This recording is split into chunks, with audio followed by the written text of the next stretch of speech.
As we watch the debacle unfold over at Anheuser-Busch, sales continue to drop there. I am joined by someone who used to work at Anheuser-Busch, Mr. Anson Frericks. He is the co-founder of Strive, an investment management firm. Actually, I believe your colleague is running for president. Am I right, Anson? That was it, Trish. That was not part of the original business plan when we started Strive. But, he's going to go off and save, I guess, American democracy. But we're still focused on saving American free market capital. Hey, we're wishing him well. He was just on the program the other day. And one of my very young team members, because we have a diverse crowd here, said, it's going to be my first chance to vote. And I may just vote for him this year. So that was quite something to hear. Everybody was really, really impressed. But let me get to the Anheuser-Busch issue. So they've got sales that have declined 26% in the last week. Prior to that, it was down 21%. Prior to that, down 17%. And this all started with the whole Dylan Mulvaney thing. I think that's kind of a trend. I want your take. No, I think it's definitely a trend. One of the things we're saying, this didn't necessarily start with the whole Dylan Mulvaney thing. I mean, their problems are more fundamental. This actually started when instead of embodying shareholder capitalism, which Anheuser-Busch did for a long time. When I joined the company in 2011, I was told, hey, this is the world's largest private equity firm that happens to sell beer. And that's what we did. I mean, you saw the stock price increase dramatically from 2011 to 2016. And then starting in 17 and 18, they really adopted the stakeholder capitalism model, or as opposed to serving their shareholders, which is firefighters, doctors, police officers, that have like 401ks and that have their pensions, and companies rely on these companies to produce great products and services.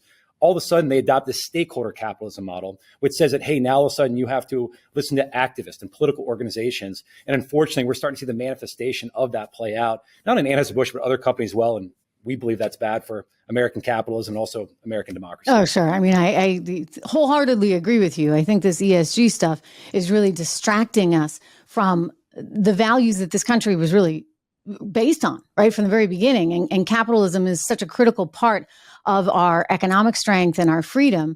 And I know that that's one of the things that you guys are really trying to invest in, right? Companies that make the right decisions on that front. Anheuser-Busch, obviously not one of them. You were the president of sales and distribution there. You say this kind of started maybe a little while back. So maybe it was a process that was in the making. I would just ask this, if they change it all today, and by the way, they're trying. Have you seen the new commercials? They are trying. They're trying.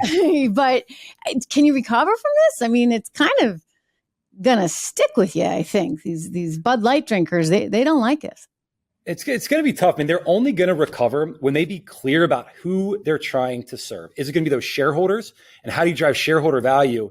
It's by creating great products and services for your customer, being clear who your customer is. For Bud Light, their customer was always somebody that wasn't political, that didn't get involved in issues either on the left or the right. This was a brand that was about things that tend to bring us together. It was about football. It was about humor. It was about backyard barbecues. That's what it was about. And if this company would just come out and be explicit and say, you know what, we made a mistake. We got involved in politics. That's not what Bud Light does. We don't stand for getting involved in politics. We moved on from some of the marketing executives that made this bad choice. And moving forward, this brand will not get involved in divisive politics.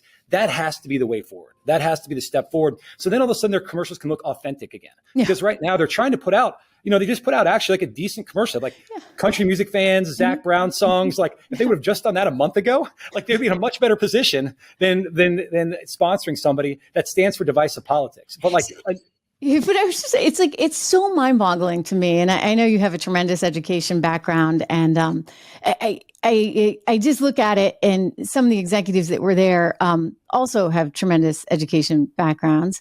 You would think all that education, all that emphasis on marketing, and yet not being able to do sort of the basic, like go down south and go to a bar and hang out with people that drink your product, right? Like, how could you be that divorced? Yeah, from Trish, it's a great question. Who your customer is. And this hasn't really been covered that much. But 6-7 years ago, around that same time frame I mentioned, like that 2016, 2017, Anheuser-Busch moved their entire sales and marketing organization out of St. Louis, Missouri, where it had been for well over 100 years. And I think you're more in kind of contact with that everyday Bud Light consumer. They moved it to New York City. And when they moved it to New York City, they hired people that tend to be from the East Coast. They hire firms that are in New York City. They headquarter themselves, in Chelsea, and like everybody in that same area, there's a lot of groupthink about what it means to be diverse or what it means to be inclusive. And I think that that's a little bit divorced from what's really going on.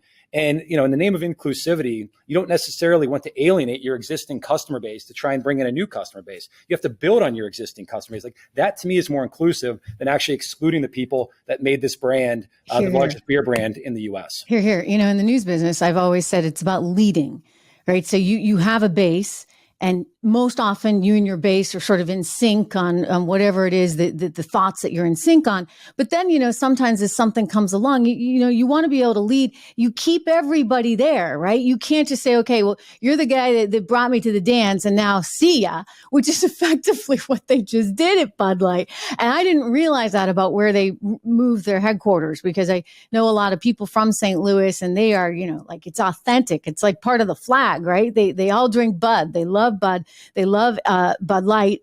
And now that's all changed. So the beneficiaries here happen to be Miller Lite and Coors Light. I mean, it's amazing because they're like both up 13%. And if I add 13 and 13, I'm looking at, yes, that's that's down. These are up. And what's interesting, like, this beer business is different than other companies that have gotten into politics, like Disney, for example. When Disney got into politics, like there's only one Disney World. You don't really have other opportunities really where to go. Or there's, very few other studios that create movies for kids. But in this beer industry, it's very easy for consumers to switch. Because at every single bar you go to, you have Bud Light, Miller Lite, Coors Light. At every single convenience store, at every grocery store, you have those exact same options. And these are purchases that consumers make on a weekly basis. It's not like a once a year trip you go to Disney World. Or, a lot of people, they'll say, like, I don't like Nike, but you buy shoes once a year. So maybe you've forgotten about some controversy. This is something that is in your view every single week when you're out at restaurants, you're out at grocery stores. And it's just an easy decision to make because the pricing is same. A lot of the products are actually very similar. Same. It's water, barley, hops. And then it's a little bit of just like the marketing, which differentiates these companies. Mm-hmm. And so that's why it's just easy to make a switch. And unfortunately, until again, Anheuser-Busch makes it clear about who their customer is going to be and who they're marketing to, they don't have a distinct brand or a distinct voice relative to Miller Lite, Coors Light, and those companies right now are the beneficiaries. Hey, so I'm looking at the stock price right now, and it's challenged today as we go to air right now, down one and some change, almost 1.5%. Call it $63.76. If I look back to where it was on April 2nd, before this, or just as this whole scandal hit the news, it was up at 66.57. So you're talking a few $1 billion worth of market cap it's still suffering from. Would you have thought it might have been down more? What do you think in terms of the stock price itself being able to recover? Yeah, in my own view, I probably would have thought it would have been down more when you have your largest brand in the United States being down 26%. And then you have a lot of the other brands they own as well, like Michelob Ultra and Busch Light, which were growing in the high single to low double digits, also being down over the last week. I would have thought it would have been hit more. I don't know if there's some insider folks that are buying the stock. I don't know. Maybe it's become a meme stock. I don't know where people are buying it, but it seems like there's a little bit of the fundamentals that are divorced from reality. But I think like even the bigger story, though, I mean, take sort of like the short-term noise. There's a lot of short-term noise that can be in there, but go back to even like 2016, 2017, when the stock was peaking. And they had that shareholder capitalism mindset, but that really switched in 2018, where they adopted stakeholder capitalism and ESG at the behest of the BlackRock, State Streets, Vanguards. And if we take a look since that time period, the stock is actually down from the 2017, 2018 highs by 20, 30%. Whereas the consumer index, if you just like look at all the other consumer index stocks, they're up about 80%. So there's almost like 100% difference in terms of the performance over the last 5 years of Anheuser-Busch versus consumer staples. And that's probably the bigger story just to take a look at from a stock. For sure. No, I mean, and I think that, other companies, as they make these mistakes, right, investors are losing out ultimately, because if you're the pension fund that puts your money with BlackRock, and BlackRock is more concerned about whether or not we have enough, Tom, Dick's, Harry's, Jane's, Susan's, Jill's, and, many, many different colors, whatever it is, on the board of a company, as opposed to say, is this company making money? I mean, by the way, I would argue diversity is actually the strength of a company that helps it make money, because you have more viewpoints and therefore more thoughts about how to, you don't ever want the group think like maybe you had at AB InBev there in Chelsea. But, it's like they're focused on that as opposed to the results.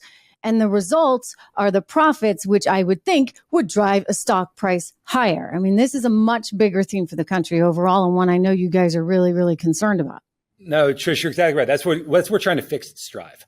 And that's why we're doing things a little bit differently at Strive, that we're trying to bring companies back to focusing on shareholders and shareholder primacy, because the stakeholder capitalism model, which is actually upstream of ESG, that BlackRock, State Street, and Vanguard are pushing, this isn't new. This has been around in Europe for the last 40 years, where Europe has adopted stakeholder capitalism. That's not a good sign, by the way. It's not a good sign. We don't want to be Europe. No, because if you look at the broad-based returns, European broad-based returns trail the U.S. by 200 to 300 basis points per year. And that's like thousands of basis points of compounded returns they've lost out on in Europe over the last 2 years. And it's not like Europe's a better society. It's not like there's this trade-off of returns and they have this halcyon society where they're leading in innovation or technology or young people have access to jobs. It's the opposite. So this is a model that it's bad for capitalism, but it's also bad for democracy as well. Like, let's go back to letting our companies focus on what they do best, focusing on driving great products, services, innovation. And then let's let our democracy work where individuals have a vote and a voice in terms of these divisive political issues, not having companies get involved in them and trying to solve these issues better left off to politicians. So